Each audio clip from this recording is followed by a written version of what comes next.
Ladies and gentlemen, welcome to ATR's War, Bedlam Media's premier wrestling podcast covering AEW to WWE. I am Sam, the SLB, future governor of NXT. I can say that to you in person. Co-host of ATR's War, ATR Rising the Sun, and joining me today is the man behind X, Wrestling's Nostradamus, Scott. For only the third time in the now 6 years that ATR and Bedlam Media have been a thing, Sam and I are in the same room doing this podcast. We need to do this more often in person, but that's, what happens when we're, 1,200 miles apart. We should probably plan a once-a-year podcast. Yes. We do it in person. Yep, I like that idea. Kind of like how we do the lives, which we have information on, guys. Before we begin, make sure you like, share, subscribe. Follow us on Facebook, Instagram, YouTube, and TikTok. We also have a Discord that we almost never monitor, but feel free to hop in there at any time and get the conversation going. Like I said, we're in person. We didn't really have an agenda for this one. We just wanted to chat. Yep. I feel like the camera needs to be turned a little bit more because I'm sitting here staring at it, and I'm I got Scott in the background. Hey, Scott. There we go. That's a little better. So, guys, this next week, less than a week from the day this drops, we will be doing our first monthly live show of 2026. 7 p.m. We will be doing our picks for the Royal Rumble. 7 p.m. All four of us should be there. Should be a good time. Come join the chat. It is a blast. Yep. Yeah, the lives have been a lot of fun. Also, to go off of that, this will be dropping Friday. The following day, on Saturday, we will be covering Saturday night's main event. I believe at least Sam and I will be there. I'm not sure about John or Ethan. We will we'll see when we go live. But I know at least the two of us will be here to cover the show. So there's a lot going on for that one, leading into the Rumble too. Yeah, a lot to talk about. A lot more live shows. And if you listen out there, I don't know, with your party of your logistics team or something like that, tell them to check us out. I don't know when any of you guys listen, but definitely check out the live show if you have time. 7 p.m. Eastern on the 29th and the 20. I was not prepared to even put the date for Saturday night's main event. I guess the 24th? Yeah, Saturday, yep. Tomorrow. Tomorrow as of this dropping. So, we're in person. I know. Yeah.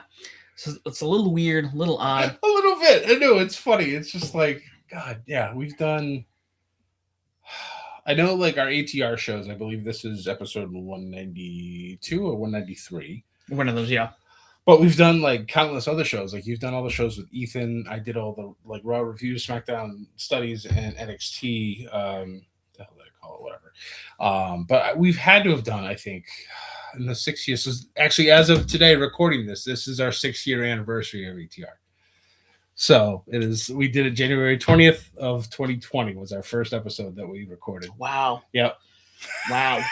Well, so I think we've done at least north of probably 300, if not more, videos and podcasts. So for those of you who have stuck around since the beginning, and those of you who are just discovering us recently, thank you. Welcome aboard, and we got plenty more gas in the tank.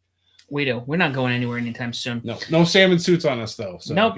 We got a lot. We got, obviously it is 2026. The Clone Ethan initiative is on as we speak.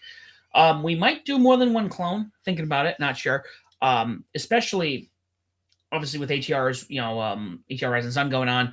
I wouldn't be surprised if Ethan is going to be covering and watching MLW Fusion and the whatever Maple Leaf Pro is doing, because two of the topics that came up, which I'm excited for.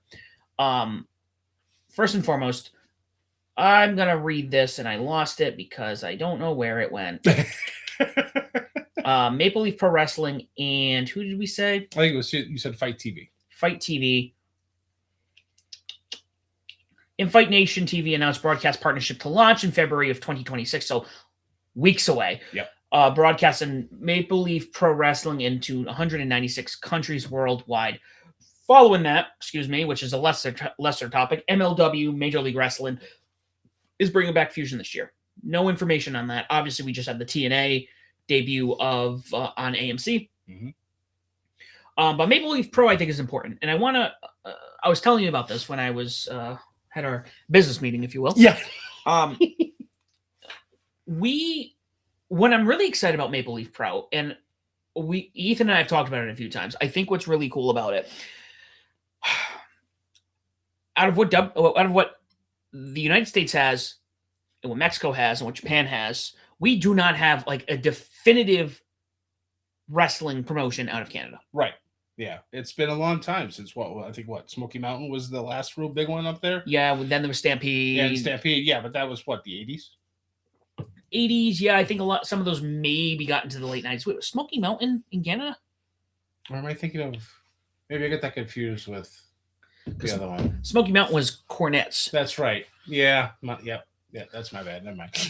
But even when I was talking to Ethan was like, "Oh, there's a couple. There's this one. There's that one." I go, "Yeah, but there's nothing on the scale of WWE, right? Or even AEW or Ring of Honor, for that matter." Yeah, a lot of small local things, but hopefully Maple Leaf can fill that void and become Canada's premier spot for for independent wrestling. And who knows? I mean, it's run by Scott D'Amore, and I mean, I'm still a little miffed at TNA for what they did getting rid of him, because I thought he was really doing a good job keeping that whole thing afloat for the longest time. And then, they got rid of him, and now he's brought back this. So hopefully he's able to turn it into something. And getting this deal with Fight Nation TV is a big deal.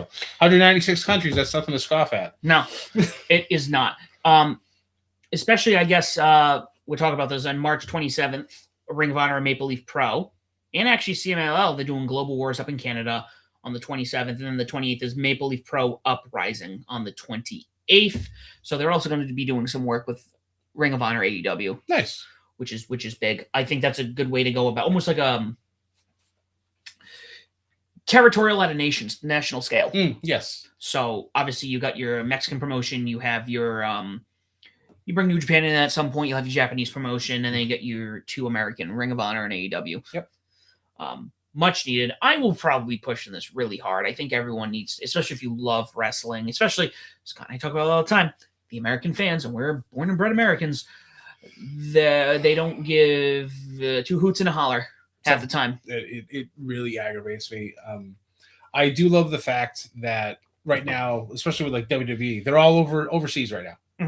Mm-hmm. The crowds out there, they don't get them obviously as often as the States do, so they really enjoy it, and they're loud and they're rambunctious. Obviously I'm here and not at home, so I haven't been able to fully watch everything. So I'm going to be doing a lot of that before Saturday Night's Main Event comes out. But also the fact that the shows start at 2-3 o'clock in the afternoon instead of having to wait until 8 p.m. That's a nice kick too. Mm-hmm. So.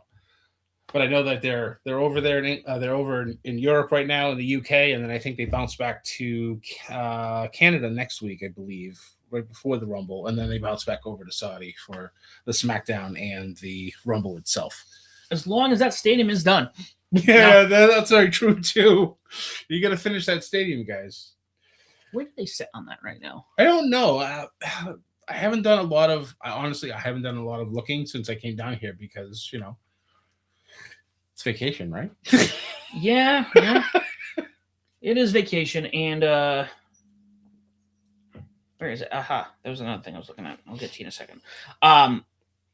Yes, vacation, but also the bedlam never stops. That is very true. Something else that I just announced, and I don't know if this is an old promotion. I don't know if you had seen this, but I found this interesting. Earlier this week, it was announced that either a new promotion, but I am seeing a rebrand. So it could be a rebrand of a prior promotion I'm unsure of. But the announcement of QPW. Established in 2013, the first and biggest wrestling promotion in the MENA region, located in Qatar. Oh. They're going all in on this. Good. So this is something I would have figured that the Saudis would have done. If you were really invested in, the brand. Yes, you can buy a product, but just because you buy a product doesn't mean you know how to do jack with it. Well, I mean, that's the rumor, isn't it? Right now that Saudis might buy WWE. There's also one that Elon Musk might buy it from them too. It's just there's gotta love the rumor mill. It's always churning out something. So, and that's the thing. I hate. We have this conversation. I hate going off of rumors. I know. You never know. It could have been. I don't do digging enough. I don't.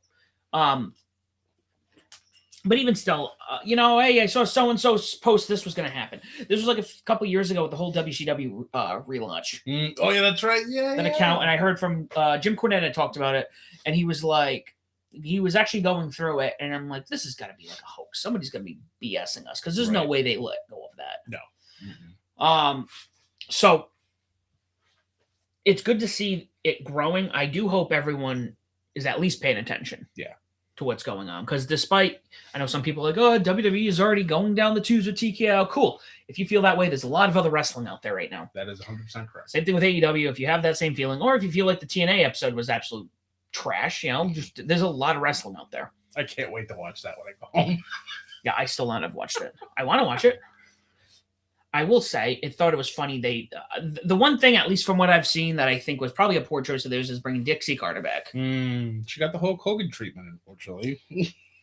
But like, that's almost like, hey, we're gonna do a WCW reunion and have Vince Russo show up. Pretty much. Like, what did you contribute? And yes, I don't like to shit on people too often, but he's one I am more than willing to. Yeah. Speaking of which, I mean, he's still working with JCW. I don't know. I'm curious, but I don't want to feed into that. Right, exactly.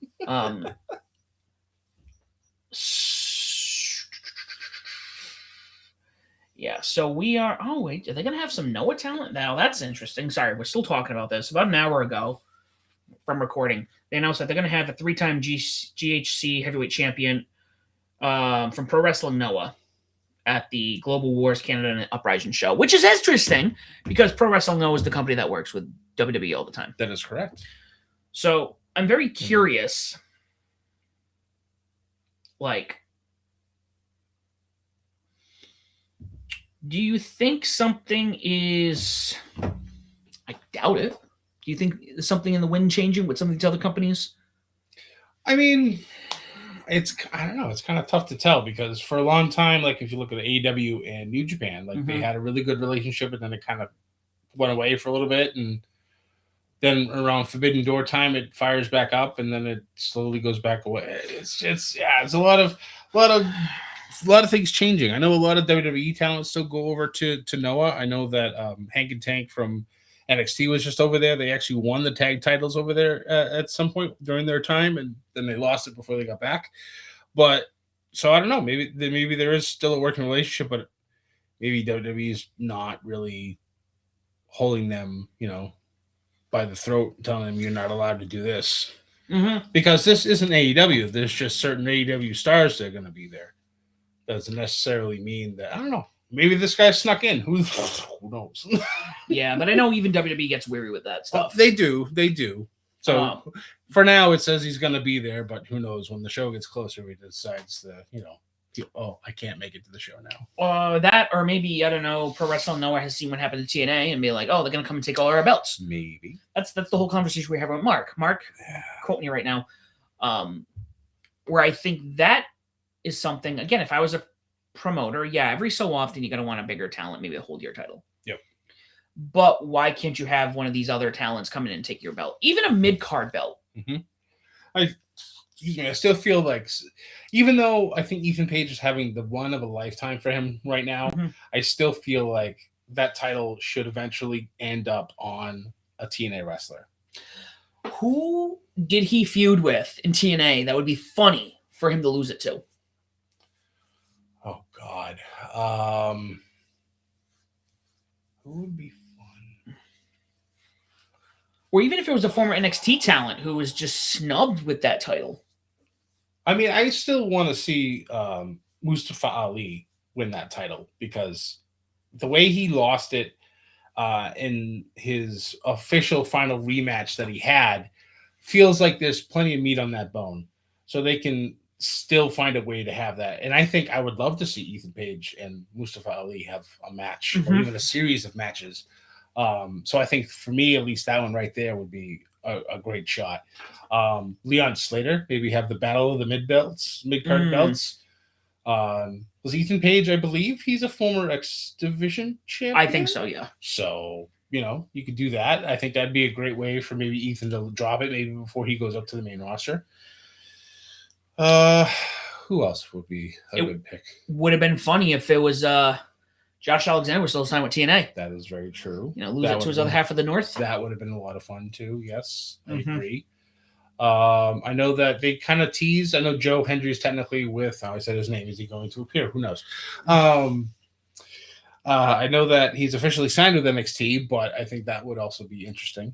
But if we're sticking straight with NXT talent or with TNA talent, I think would be fun having another run as a singles champion, Eddie Edwards. Him and Moose, I think, are the two most consistent talent right now. Yes. In the company. Yep. I'd probably add the whole system with Brian Myers as well. Obviously, JDC just retired. He had his last match in Genesis versus Eddie Edwards. And Alicia Edwards is no slouch either. I've watched her plenty of times, actually in local promotions when I still lived in Massachusetts with Lucky Pro Wrestling. So yeah, she's definitely no slouch in the ring. I know she's been doing the manager thing a lot more often, which is fine. We need more managers in wrestling. We were talking about this earlier. Yeah. I feel like, anybody from the whole system. I think, even give it to Brian Myers. I think that'd be a great thing. I know he had the losing streak gimmick in WWE when he was there, but why not have him come back and win the title? I think that'd be fun. Yeah, build up that talent, because don't use them as a. They'll use them as fodder, which is unfortunately what a lot of the TNA talent has turned into. Yeah, which especially under the whole. This whole co-promotion thing, because it has been great, but like we keep saying, I think there needs to be a flip. Yep. I mean, I do like the fact that watching the TNA product where they have these like NXT outlaws, I guess they're calling them, that go over when you have Stax and Ariana. There's the Ariana Grande, but like, no, that's the singer. No. That's the singer. Ariana Grace. And then I think Lexis King, the rest of High Rise, because what's his name is now in AEW. And who else? There was Regal's kid, Dempsey. Yeah. So they're all part of that. So they're kind of like the NXT jobbers in TNA. Like they'll win a couple matches. I know Stax right now is their international champion.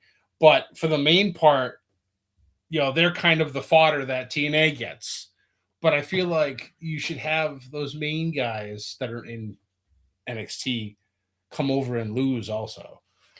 Like, it's definitely more leaning towards NXT than TNA. And I know that was one of Mark's biggest concerns. He's like, oh, this is great, but I know what's going to happen. And I had hope that this wouldn't be what happened, but the more time goes on, the more Mark is definitely correct that NXT seems to be definitely getting more of the W's than TNA does. And you can do the flip of going back to what happened with Mike Santana, where he was like, it was the rallying cry for TNA, where we need our promotion back. Yeah, we need to bring the company back. This is our company, is not theirs. That's right. And it really invested you into the TNA product. Yep. And I feel like NXT could do the same thing right now. It's true. You just have these, sometimes you need those L's in the fight to the top. Yep. And if TNA could do that, I mean, it might help them in the long run too. Sure. Yep. I mean, it's more exposure from a different brand. It gives you the chance to develop some really, really good storylines, and you get a payoff at the end if they do it correctly, which most of the TNA stuff has been pretty on point. Obviously, neither one of us have watched the AMC episode yet, so we'll have to reconvene on that once we get a chance to watch it. But from what people have been saying, it was pretty bad. That makes me sad because I had high hopes for that. Oh yeah, agreed. So I was just looking here as we're talking. This is all live information. We are just like finding stuff to chat about. Because ironically, we've been gone. We had obligations this weekend, so we weren't really focusing on what was going on. Obviously, you haven't seen any shorts, but those will be coming back. No worries. I was just seeing that Fightful announced that their Booker of the Year is Tony Khan. Yep. I mean, honestly, that's a fair play. Mm-hmm. The product on the WWE side has been a little lackluster. Yeah. Especially the premium live events. And I know we've talked about this on length. I really feel like since they went to ESPN, it's kind of went to shit. Yeah. And I hate it. I hate to say that, but it's the truth. It's just every show has just felt like another episode of Raw or another episode of SmackDown. I will say, though, speaking of SmackDown, then moving back to 3 hours, the episodes that I've seen so far have been good. They've flown through, or they flow through. It feels like the 3 hours goes by pretty quickly. At least for me. I know others, I'm sure, will disagree with me, which is fine. But I've enjoyed it so far, and I feel like right now, I don't know who made the song, but whoever made the theme song for Kit Wilson has hit like the jackpot, because all of my social media has been nothing but that theme song, and it's just, God bless him. I know Elton Prince is out with an injury, so obviously we hope nothing but the best for him in his recovery. But right now, this is time to get Kit Wilson moving up the charts, get him into that mid-card title once he gets more wins underneath his belt. But goddamn, they have struck gold with this new theme song. You know what I love, and this comes back to like a Joe Hendry thing, or somebody who hits just naturally. And sometimes like it is like this. Joe Hendry was the song. Yeah. I don't think we'd be having these Joe Hendry discussions. Probably not. Not saying his character isn't good. Not saying that at all. But like the theme song is like the biggest thing. Like it's the biggest first initial like thought, the first initial reaction to somebody. And if they have a hit song, you're going to pay more attention to them. But that also puts them under more pressure. Under more pressure, under a microscope. People are going to find out if he has flaws. They're going to exploit the shit out of it on the internet, because that's what they do. It's unfortunate, but it's just the way the world works with that.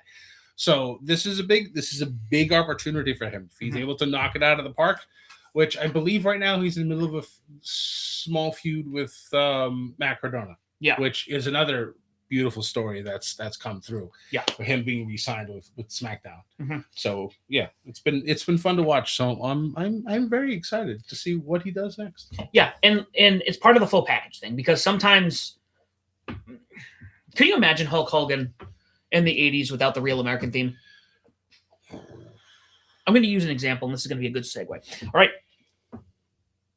Wrestler I love in AEW, soon to potentially be WWE at this point, if it hasn't been announced already, Will Hobbs. Yes. Will Hobbs, to me, when he first aired, I'm like, this dude he looks mean. I think he talks pretty good. Yeah. I think he needs maybe more work on the mic, like most talent. He doesn't get enough time on the mic. Right. But his theme song, that theme song to me, and no, not everything can be Real American or Stone Cold's theme or whatnot, right, but it just doesn't feel big. It feels mid-cardy. Okay. Like, you know what I mean? It's like, it's just like, it's like, all right, cool. It doesn't do anything. Yeah. Like, I need something where I'm like, oh, this guy's you need something that like, good theme. We're going to talk themes at this point. It doesn't all need to be, a metal guy. And I was thinking about the Ruthless Aggression with all the new metal. Oh, yes. A lot of that. But also, you want to talk about somebody who doesn't have a heavy hidden theme that people go nuts for? Swerve. Yeah. Yes.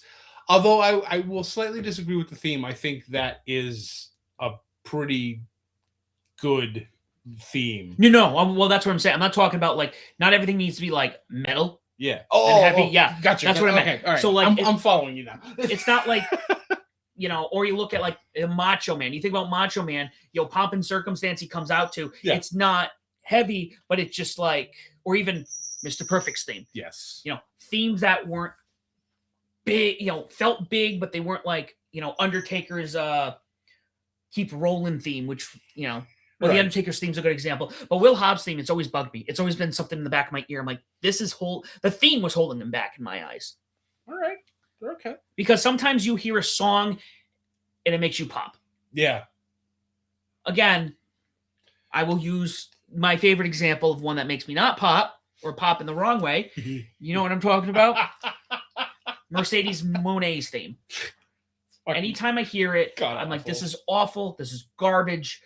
I cannot stomach it. And it almost, again, it kind of taints you. I don't want to see this wrestler. I don't care. I don't care. It really does turn you off to the person. It really does. I completely agree with you on that. Now, I remember the first time we heard that theme song, we immediately messaged each other and go, "What is this nonsense?" Mhm. It was just, dear God. But no, you're 100% right. Like a theme song can make or break someone real quick. And you're right. I mean, I think the problem with Will Hobbs' theme is that it takes too long to get to the powerhouse part. Like if it had done like a few like couple seconds and then leaned into it, then I think it would be better. Mhm. But there's too much of a buildup. It's like, why are we wasting 15 seconds doing this? Like you said, like the music, but just dive into it and then it's good. The only time that, if I was to, it's funny, when I used to make entrances for video games, I always had an idea for 2 entrances. Kenny Omega is a good example, where you have your like, sometimes you just need the entrance where the song just kicks into high gear at that moment. Like, when he runs out, it doesn't do the whole entrance every single time. Yeah. It just goes right into, I am the battle of, goes right into that, runs out. Yeah. You need that, but then when he's wrestling, or if it's like a pay-per-view, then you get the full theme. Yeah. And if you started with them going, powerhouse, and then doing that might work. Right. I don't know. I'm not a music producer. I'd be interesting to see if he does sign with WWE, what they do to really get him over quickly, like for the Rumble, because if you don't watch AEW, you are not going to have a clue who this person is. I think he's big enough. All right. There are very few people, I think, in AEW who could go to the Rumble and show up and wreck the crowd. Obviously, Kenny, the Bucks. Right. Hangman. Yeah. Will Ospreay at this point, Okada. Yeah. You could send those guys over. Yeah. I think Hobbs would need I would give him 6 months in NXT to establish him. Yes. It's not even you're bad. It's hey, we need the WWE fans to know who you are. Correct. Yeah, I agree with you. I'd put him in NXT first.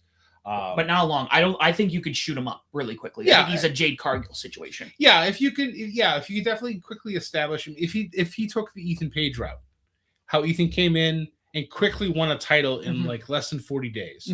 You could do that with Hobbs if you do it correctly. I feel like he would need some type of talker for him, like some type of manager. I don't know who you would do because NXT really doesn't have managers either.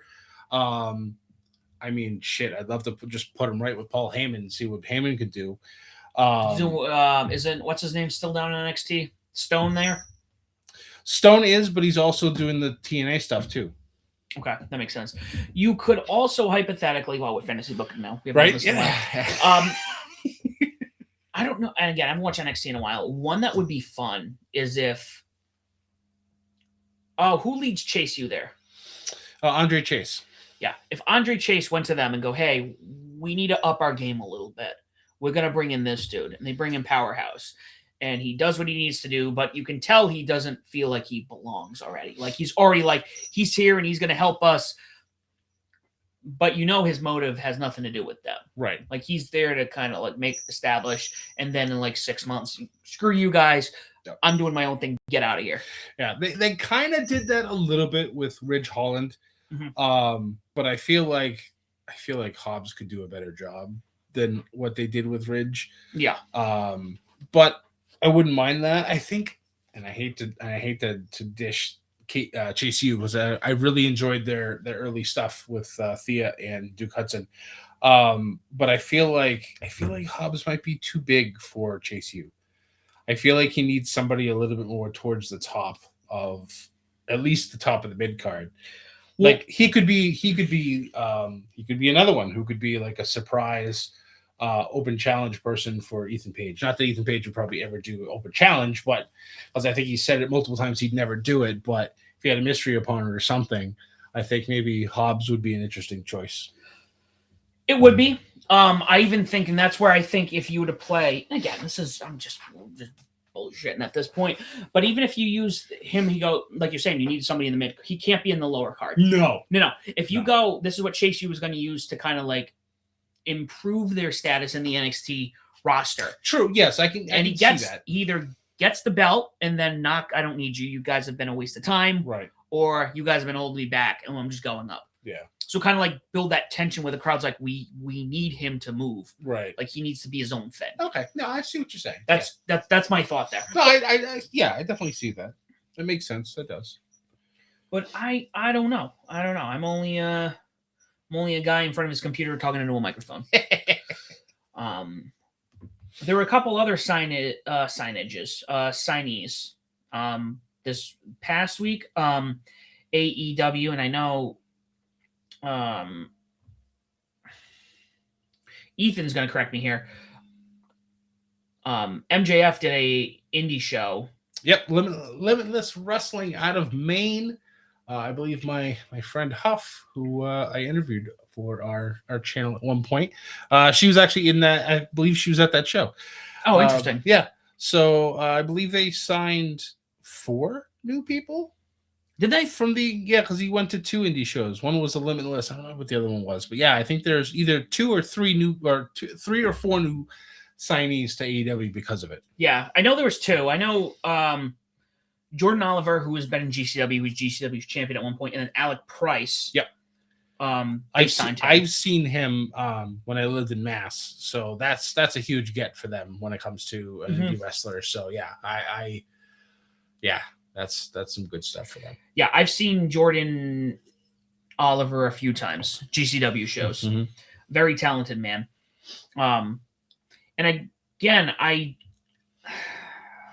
so with all these signings, and then with everyone, obviously, we're going to talk about it next week. We're going to talk about AJ Styles, where I think, we think what's going to happen at the Rumble. I'm going to say right now, that's my call. I think this is where he retires. I don't think we're seeing AJ Mania. I know it's upsetting, but also there is a lot of good younger talent. Yep. And there is a point where, keep in mind, all of these guys who are retiring, they are pushing, if not older than what Hulk Hogan and Macho Man were when Vince was calling them old. Yep.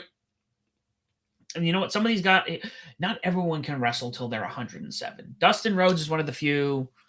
That's true. And even now, he's got 2 new knees, so he's not wrestling anymore for quite a while.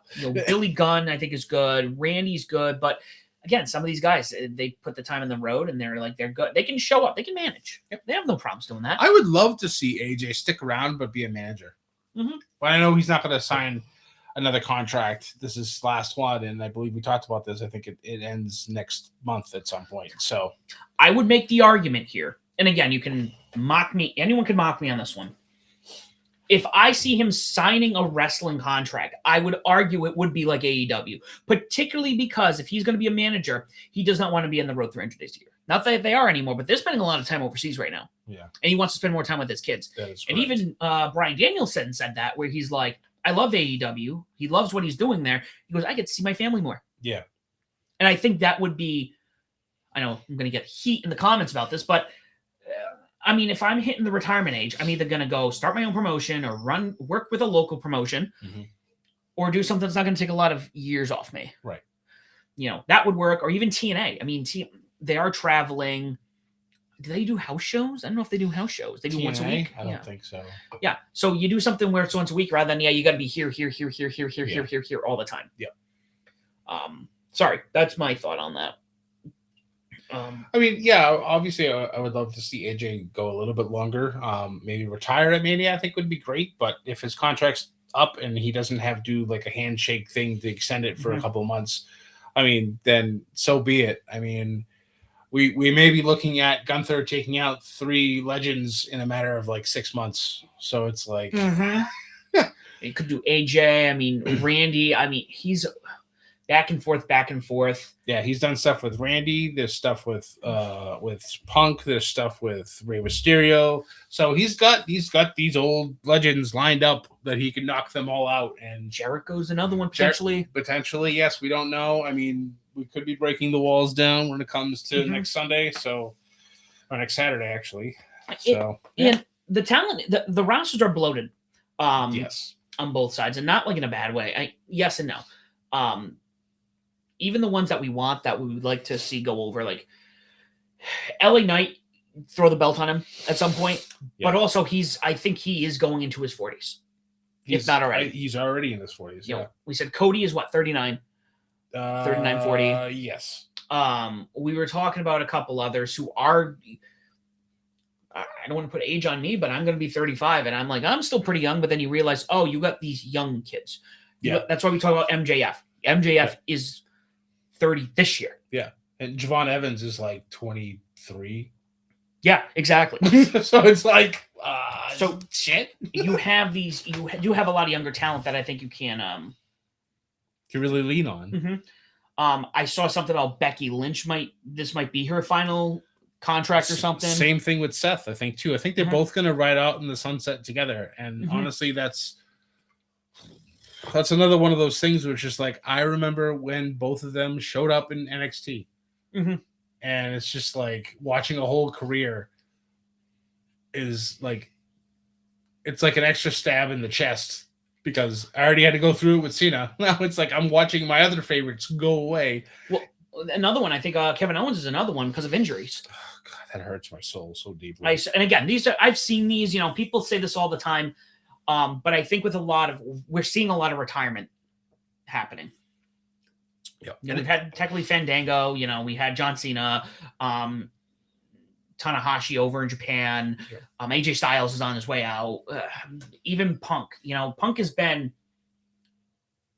I don't want to shit on Punk. He's been a frail man for a long time since his return to AEW, actually. So would not be surprised if he's, I don't think. I mean, I think his contract was for many years, but I think once he's done like full-time wrestling, I think he just transitions down to NXT because I think he wants to be the one to take over after Sean's done. He'd be a good trainer. And if that's the case, I feel like that would be a great 1-2 punch to have Shawn Michaels and CM Punk run NXT. Yeah. And it's funny you bring up NXT. I'm thinking about, even on the AEW end, I think one of the things that AEW needs to do, Tony Khan needs to do, is really lean in on Ring of Honor to be their NXT. I agree, 100%. They have an opportunity, and it's like watching Dark Elevation, Dark, and Rampage, where all it was just, we're going to jam in 30 matches in an hour. And you're like, yeah. I remember watching episodes of Ring of Honor before COVID, before, I think it was just before Cody joined the Elite when he was in there. They were hour episodes. There were times there's like a match on that for an hour. But you're always hungry for more. And I feel like with Ring of Honor, you're not hungry for more. Well, I mean, it's not on TV. I mean, it's only on the Honor Club. And if you don't have the Honor Club, then there's no way to really know what's going on. AEW television barely talks about it. They normally do around their pay-per-views. And if there's a storyline with a wrestler that's on AEW, but was also happened to be in ROH. Otherwise, like me personally, I have no idea what's happening in ROH. And that makes me sad. I would love for them to get on television, and then I'd record it every week, and I'd watch it. The only two things I know the only two people I know who are on Ring of Honor, well, I know about the tag team. It's Dustin and Sammy. Or did Dustin drop it and Sammy have a new tag partner? Probably. Because she's gone now. Yeah. And then what the hell's her name? Who's had the women's belt forever? Athena. Yeah. That is criminal to me. That the matches she's had in AEW, she's lost more than she's won, and yet in ROH she's untouchable. Like what? What? Thank you. Yeah. I mean, the whole point of her leaving WWE was that she wasn't getting enough time, and that they weren't giving her just dues, and then she comes to AEW and they bury her in ROH. Yeah, she's the forever champion down in ROH. But again, like I said before, who has the Honor Club? How many people have it? Do millions of people have the Honor Club? Probably not. so you're not able to pay attention to it. Yeah. And like I said, you don't have to. The thing with NXT, I think NXT has been really good at, and I would say consistently, even over Raw and SmackDown, is they're good at telling weekly stories that run over the course of time. 100%. And that's, to me, that is something that I think AEW struggles with time to time. Raw struggles with. SmackDown struggles with. I haven't watched NWA in a while, but I feel like last time I watched NWA, there was a lot going on. And I'm like, guys, it's kind of like the podcast. I'm going to say this right now. The reason why we do an hour podcast, and it used to go a little longer, I think, but I started being like, we need to be less than an hour because we are nobodies. We are nobodies. It's true. Yep. Nobody cares what we have to say. You can go listen to Chris Van, what the hell is his name? Chris Van Vliet. I don't know why I couldn't pronounce that. You can go listen to Stone Cold's podcast. You can go listen to Talk is Jericho. You can go listen to Cornette. You can go listen to Vince Russo if you're, stupid. Like, you can go listen to Busted Up Radio. You can go listen to all these other shows with people who have worked in the business, people who know the ins and outs. Stevie Rich is another one who's getting bigger right now. Yep. Why would you want to listen to me? So when you deal with some of these other promotions, especially the smaller guys, make it count, make it worthwhile. I can hop on an episode of NXT and I'm already invested. Yep. That's the thing. Even though I fall off the NXT train, actually TNA was good at this for a while too, before they went to TNA under Impact. Yes. You were good with, you'd watch an episode, you're like, what's going on? Oh, hold on. I gotta tune in next week. I don't know what happened prior to this, but I'm invested. Yep. That's actually happened to me multiple times when I would do the same thing. Like, depending on what channel they were on, like I'd either have it with my cable package or I wouldn't. So I'd be able to watch it. And then they'd change channels and I'd fall off and I wouldn't watch them for years. And then they'd show up on another channel and I'm immediately right back invested in it. And it's the same thing now. Now that they, I was able to get Access TV, so I was able to watch live for the last few months instead of having to wait for Nessun to show it, but it was a week behind. So I was always behind. Yeah. Now it's on AMC, so I'm like, this is perfect. This is great. So hopefully they have a better second episode, which I'll be able to watch this weekend as well. Yeah, and I did see, again, I think the ratings conversation is always important, despite it not being important. I think it is important for you to keep yourself on television. Right here. No, wait a minute. I don't want Wrestle Oops. I want too many parody accounts. I know. I've actually started blocking them because I just need, especially with this wrestling stuff. Okay, I know I get the funny haha stuff. Yeah. But I also when we're talking about this, I need something that matters. Right. They just released it.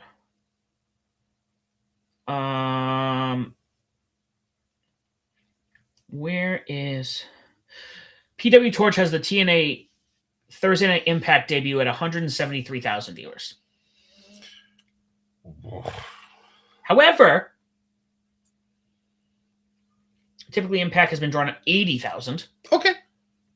On Access. Okay. Then that's a win. The key demo was 0.04. All right. So despite it not being, oh no, it's bad, they're that's more than double their normal audience. Mm-hmm. Yeah, and especially half of that has to do with the fact that you couldn't watch it forever. Mm-hmm. And I think as long as these cable channels decide, hey, we don't want to pay for original programming anymore, we will pay somebody else to do it. Right. I think they're locked in for a while. I hope so. I just hope that they're able to churn out consistent television. Mm-hmm. I would love to see them top 200K. Mm-hmm. I think if whatever happened this past Thursday, I hope they're able to turn it around, and I hope that people are able to give them a second chance. Yep. That way we can see what they do. I'm very interested to see after I get back to Vermont at the end of this week to see what those new numbers are. Mm-hmm. It makes me think if I was a man with money and was a cable exec, what I would do, because you got Triller TV, you got all these other television stations. At this point, looking at everything, I would almost want a 24/7 wrestling station. That would be nice. You got a million promotions out there. Mhm. He's never going to be on something like that. No, of course So not. you take out WWE, Yeah. and then you give the primetime spots. Let's say to NWA. Yep. AEW won't be involved in that either. Right. You go to NWA, maybe Maple Leaf Pro. You do some smaller promotions, maybe Ring of Honor. Get Ring of Honor on there because hey, guess what? That's a slot you guys can go on. Yep.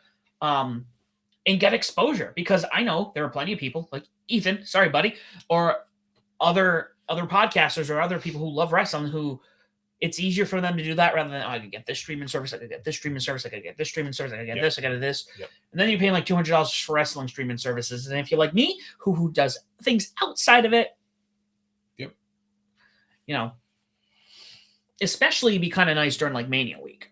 Oh god. If you wanted to like, it would be like X Play during E3 back in the day. Yes. If you could tap into those things, like especially if you can get like live streams for those particular shows, especially during Mania week, man, that'd be a lot of fun. Yeah, and yes, you got your YouTube channels, you can make money, but yeah.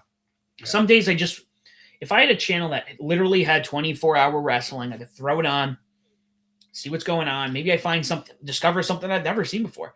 Oh, look, a GCW show for Wrestling Revolver. Yeah. Cool. I know, like, I feel like maybe if you don't want to go on like a cable network, you could start with things like Twitch. Mm-hmm. TNA has their Twitch channel that they brought back. They just run retro shows, but they've been running like marathons of like a particular year. Like the one before I left was doing like 2005 TNA, and it was playing everything. So they do stuff like that. So I think maybe if you want to jump there, you could start with places like that. And be able to just funnel it in. I don't know how you would. I mean, you'd probably be able to find a way to just continue to change, what everything's saying, like what's playing. But I feel like that could be another good place to start too. Because you can even throw like MLW on there. Yep. You could throw, I don't know, maybe if it's like 11 a.m. on a Tuesday. Oh, cool. We're gonna do. I don't know, put a Beyond Wrestling show on there. Yep. Put a Coastal Championship down here. It's the big one, Coastal Championship Wrestling. Throw it on there. Yeah. You could do like a local promotion of the week thing and throw them in there. And find a way. I think actually that'd be kind of cool. You have a dedicated time. We'll say like, because these shows are normally like 2 to 3 hours, so you'll have a dedicated time from like 10 to 1. Is local promotion of the week, and it plays like you said, Coastal Championship Wrestling one week, and Beyond Wrestling another week, Lucky Pro another one. You just keep throwing out local promotions from all over the U.S., and Canada, and Mexico, and just get them in there. Because I know doesn't Evil Uno have his own little mini wrestling promotion?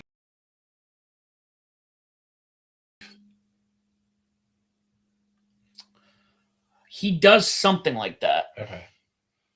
He does something like that, and I'd have to look. Okay. Because I've seen his clips before. That's the only reason why that popped in my head. I have to look. Okay. I got the wheels turning now. Yeah, we'll talk about what I have going on up here online. Okay. All right. We're about 48 minutes into this podcast. Scott, was there anything else you want to touch on while we're sitting here? Just make sure you guys are tuning in for our live show for Saturday night's main event, and the following Thursday we're doing our live Rumble picks. I'm sure we'll have some other conversations as well, but those will be our main stuff. I don't believe that we're going to be covering the Rumble live podcasting wise. I think we're just going to be able to watch it, and not everybody's able to watch it live, so I don't feel like it would be really fair for only one or two of us to jump online for that. But yeah, so just stay tuned. We're on that road to WrestleMania now. We are very close to the road to WrestleMania.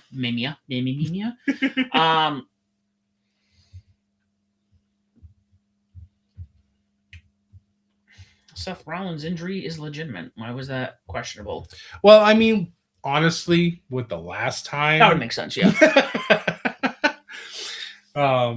Sorry, I just saw this. I was just making sure there's nothing else we missed. Right. Yeah. So, guys, thank you so much for listening. Next week, live 7 p.m. Eastern time here on everything: Facebook, Instagram, YouTube, Twitch. Are we utilizing the Twitch channel still or no? Yeah, we're using mine for right now. Yes. Yeah. Find them. Where can people find you? For Twitch, it's twitch.tv/ScottyJStream. Everything else is pretty much Scotty J Stream as well. I do pretty much everything non-Japan related on our X account. Ethan covers all the rest of that stuff. But other than that, that's pretty much it. And you can find me as ESLB Official on Facebook, Instagram, YouTube, TikTok, X. We have a Discord. Also, John and I have officially launched our album review channel under Bedlam Media, The Review Realm. It's an old channel that we used to do album reviews on. We have just returned. We just released our first review on Monday, Crush of the World by the German thrash metal band Creator. Go check that out. Guys, we got time, but we're going to dip. Scott, we will do this in another 3 years. Hopefully not that long. And as always, guys, do not forget to join the Bedlam. Thanks, guys.